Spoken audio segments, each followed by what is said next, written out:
So, Nick, we are out of January now. Yes. We are out of what is considered, I guess, the worst month of the year for film goers. It's kind of like the dumpster dive of movies is January. Yep, it's that layover of like seeing like the last good movies you missed from the year before, and then trying to avoid the pitfalls. But funny thing enough, like January's got some pretty good films usually that they're just kind of hidden. They're the ones that never really like pop in the way. I saw 7 movies in January at the theater, and I think like 2 or 3 are actually ones I would say are good or better. That's not actually a bad track record for this month. It's a good fraction right there, 2 out of 7, yes. That's not a bad way to go about it, but the question is, we both saw Rhythm Section, and we got to talk about whether or not that is on the good side, the bad side, whether this film can carry a tune or not. Skip a beat. Yeah, there we go. So that's what we're going to talk about today on Kyle and Nick on Film. I'm Kyle Goethe, one of your hosts from GoatFilmReviews.com. And I'm Nick from the St. Paul Filmcast. All right, and join us today as we talk Blake Lively's new movie, The Rhythm Section.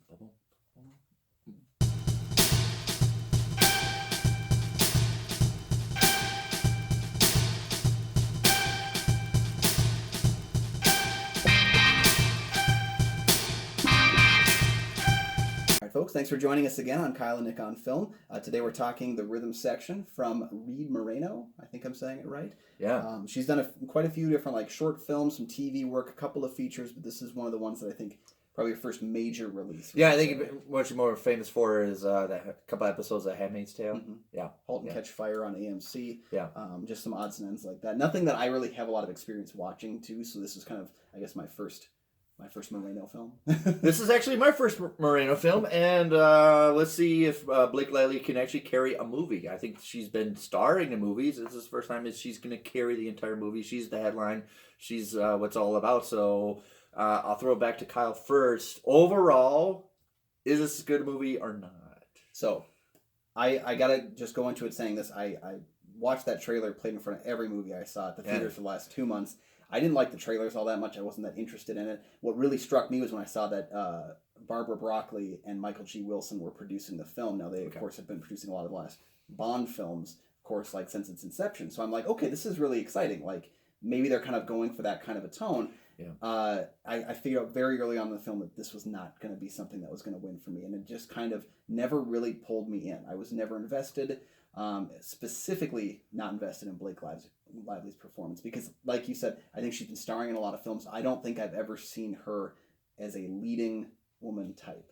No, and she put a lot of gusto. She worked very hard. There's some scenes where she really, really put a lot of effort into bringing something out of this movie. And right, I just wasn't emotionally invested with this. I didn't convince of her transition. Obviously, she's supposed to be this character that's transitioning to a hitman that's not really very good at it, very awkward about it, but still their character makes some mistakes that are pretty elementary that even if I was a hitman I would be doing.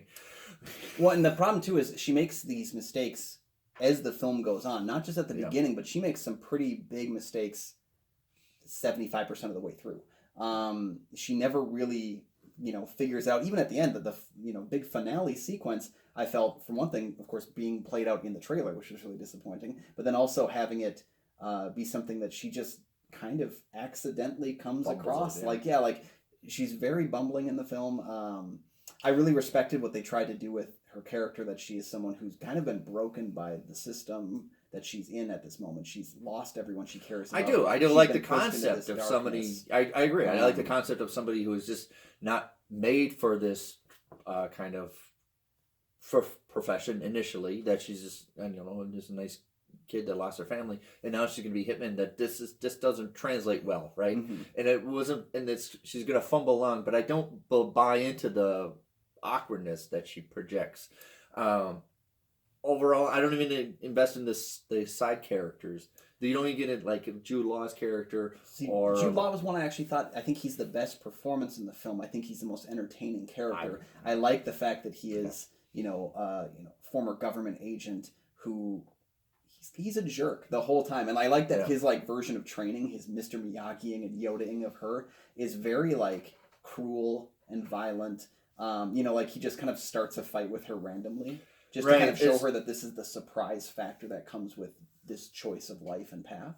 It's supposed to project this whole world of bleak, And I don't really think it sold me very much on it. There's some points where it kind of hiccup. If you're going to sell me bleak, and the story's going to be bleak, then don't put cute pop music into it. That's true. Yeah, it took me out of tonally that didn't work at all. But I liked his character. Right. Going back to that, I did like. I think he needed to be in there more. Yeah, because he's in there for about I would say about 25 minutes. Yeah. Second act kind of stuff, and then disappears for a large portion. He comes in and out a little bit more, but like never really gets anything else to do. And I think right now being in the Jude Law songs, if it is like, having him in like major franchise work again, and just kind of coming back into the fold of some really great performance work. And this is the same thing. This is the same thing he did in Captain Marvel. Yeah, and I have some issues with that film too, but I think like again he gets more to do in it and kind of excels more because of the film that's around him. But even like more supporting characters like Sterling K. Brown, I don't think I've ever seen a Sterling K. Brown performance that disappointed me as much as this one. It was a bit, because he is phenomenal in everything. He's in the first 5 minutes of Black Panther, and he gives a more memorable 5 minutes of that film than he does entirely in this one, and it's really disappointing. I don't think he has enough to work with. No. But the location shots are great. Yep. Production design was solid. Set direction, all that was wonderful. Editing, I really have a problem with. The beginning of the movie, it's just a cut, jaggedy cut, and I don't like the jaggedy handheld camera stuff. It took me out. It made me a little dizzy. And then when you're doing that, and then you transition to some things that are long takes, it doesn't really jive very well. It's like, what are you going to do? You're constantly cutting, and then when you should be cutting is when you're dragging stuff out. Yeah. It feels like the editing was a miss for me. I'll agree, because I think like that form of editing, that form of like real, like the shaky cam, like excitedly frenetic, shot cutting, started with The Bourne Identity and died with the last Bourne film. Like I think like that was the series that created and destroyed it. Yeah. And in here, it's so choppy, and then we get these long extended looks, at Blake Lively trying to do the emotional piece of things, where I think the focus is to try and give her space for her performance, but I don't think her performance is reaching the level needed to really focus in on that. But then you get things, like my one great scene in the film is this car chase sequence that happens about midway through. It's done in like a single shot. I know it took the camera's in the car, and that camera's moving around. It reminded me like the Atomic Blonde car chase. I was just going to actually reference Atomic Blonde, which did a better performance of this action and when to cut. And then the Atomic Blonde had the scene in the stairwell and everything, and that doesn't take away anything. Where I think a lot of the action sequence did take away from it. And that's where like the car chase thing surprised me by being as entertaining as it was, because like I was really like out of the film. I was really trying my best to like stay in and look and be a part of it, and it almost surprised me that when I realized like, oh, we haven't cut yet, oh, what's going on, like, and I was really like investing myself back. We're at the beginning of the movie, we're constantly cutting. And so it's almost this little like gem in the film where you're like, oh, it's really cool, and then afterwards you kind of think maybe it's going to keep rising, and it doesn't, and it goes back to what it's done before. There's some cool setups in the whole thing, like her getting set up to murder this rich guy who seems to have some fetishistic kind of ways when he hires her on as a prostitute lady of the night. Like I said, I like the set direction for that. I like the atmosphere. I like everything in the scene, but I just how it projected, it just didn't. It fumbled. Yeah, constantly fumbling. I think it just kind of comes out to me as being like something that's immemorable. That's my big takeaway. Is I think by the end of the year, I may not even remember I have seen this movie. That's what I said in the theater. I go, when December comes along, would I remember I've seen this movie? And I think that's why we're doing this YouTube video. Yeah, we can look back at the end of the year and say, that's right, that was the one with the person with doing the thing. Cinematography wise, we talked about this, frenetic, shaky cam look visually to it, and I think cinematographer was Sean Bobbitt, if I'm correct, who did 12 Years a Slave, did Widows. He's done some really good work that involves the shaky cam and stuff that's been evolved like a little bit more like the calmer stuff too. I just think he's kind of in a film that didn't play to his strengths, and he wasn't really able to do much with it. I agree. So I guess let's think kind of backing up from the film, because I don't have a whole lot of wins here. I've been reading a lot about, this film's, poor reviews, and it doesn't seem like it's tracking towards doing very well. And there's been that argument of like strong female leads carrying these kind of action revenge films. And I kind of take issue with that, where people are like, well, it's because, people don't want to go see these movies with a strong female lead, and I disagree completely. I was just having a discussion with my wife, because internally I was like, this is the kind of movie where if it was good, she would really, really take to it, because she loves these strong, kick-ass women. Huge fan of Kill Bill. She watches those like 1, 2, 1, 2, 1, 2 just over and over again all the time. So it kind of made me think about strong female characters in these revenge films, and I think back to like the Terminator 2s and like the Aliens, Mad Max Fury Road. But they make an effort in this movie not to make her be as strong. She's constantly weak. Yes. Yeah, but we never. And that's kind of where the film I think faults for me, is that she's taking these hits. She's learning. It's okay to get lucky. She's getting lucky in these attacks, but she needs to learn and evolve from them, and she never does it. Especially because it seems to me, this being based on the book by Mark Burnell, it's a series of books following her character. She's got to evolve to the point where she's going to be a character I want to go back and see again. And at the end of the film, it's almost more that she walks away lucky. Yeah. And I don't want to see someone lucky after what she just went through. No, and she makes very stupid decisions when you're a hit person. Yeah. Yeah. I just think as a and you know what the scene, the scene where she's going to provide a hit, and you know what I'm talking about. Mm-hmm. It infuriated me. You want to be hitman, and you're training to be a hitman. Oh yeah. And then you don't you don't get it right, and you have this whole thing to set up, and I love that too. Well, I don't love that. I love that in the way that they set it up. As we said, great setups.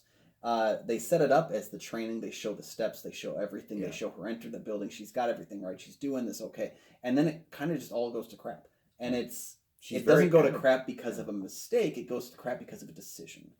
And one that you feel should influence her the rest of the film, and it kind of doesn't. If you remove that whole sequence from the film, remove the character that she's supposed to assassinate completely, you would actually have probably a better film, because at least it'd be 30 minutes shorter. Yes. But it has no bearing on the film whatsoever. No. So, yeah, for me, it's like there is a place where these kinds of films can survive, but they have to be good.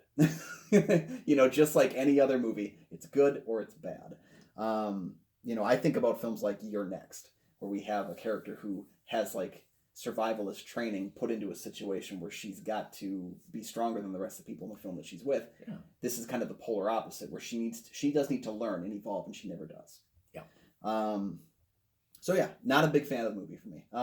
Very, very forgettable. Yes, very forgettable. That's sad. We were rooting for it, and I was rooting for it. It was one for me where I knew that you were excited about it, and I saw the people behind, producers working on it, people that were involved in the film, where I was like, okay, especially when I saw Sterling K. Brown in that trailer, I was like, yes, okay, I can see this movie. And I think they've got, some people throughout. Richard Brake, who's known for working with Rob Zombie and doing a lot of films throughout that time, appears. It's kind of this wheelchair-bound guy that was involved with, the death of her family. And when he appears, I'm like, oh, this will be great. And I think he gets a pretty cool sequence that just feels like it's surrounded by so much fluff that the sequence gets lost. And again, a case where she can learn not to do exactly what she did, because she makes some real dumb calls. And that's what doesn't really convince you, that through all this training that she's supposed to be provided, and it doesn't really translate very well. Mm-hmm. I mean, you're obviously supposed to make mistakes. She's supposed to be this character that's not a fluent hit person, but you're getting lucky and you're doing silly mistakes that the training is supposed to correct. Yep. So all in all, not a win for me. It's a very forgettable film, and I do want to see. I think Blake Lively has the chops, because I've seen her in supporting roles. That's the one good thing about this, is I think she is able to demonstrate that she can carry a movie. See, I haven't seen the full carry yet. I think her best work is in things like The Town, things like Savages, where she is a secondary character that's supporting the main narrative. She does a very good job in both those films. But I didn't like The Shallows.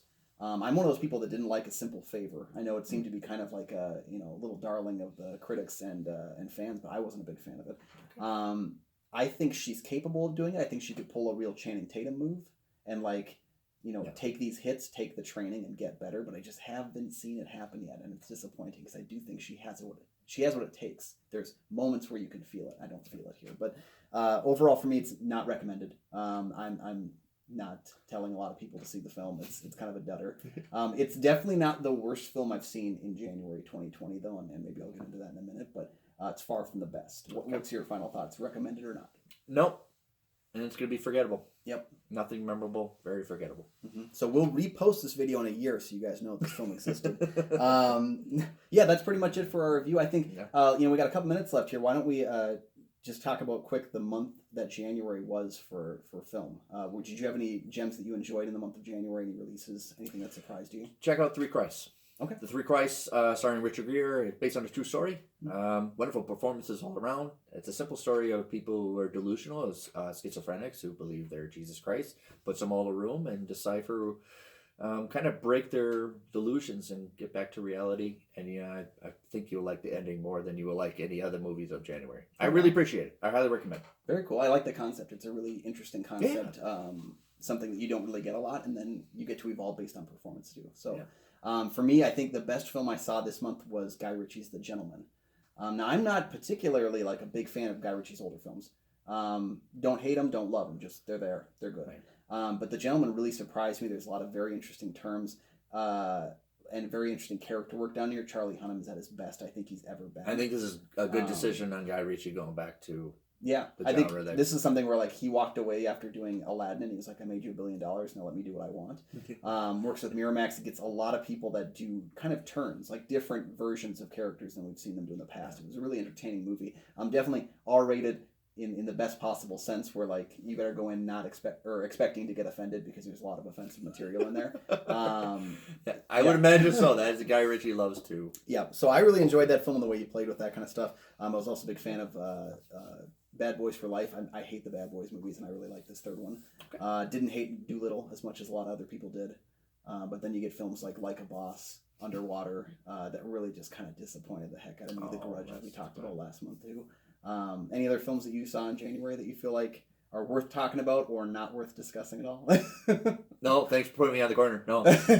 Well, January's going to do that. Maybe you're luckier than the rest of us. So that'll do it for us, guys. That's our review of the rhythm section. I want to know what you guys have to think about the film.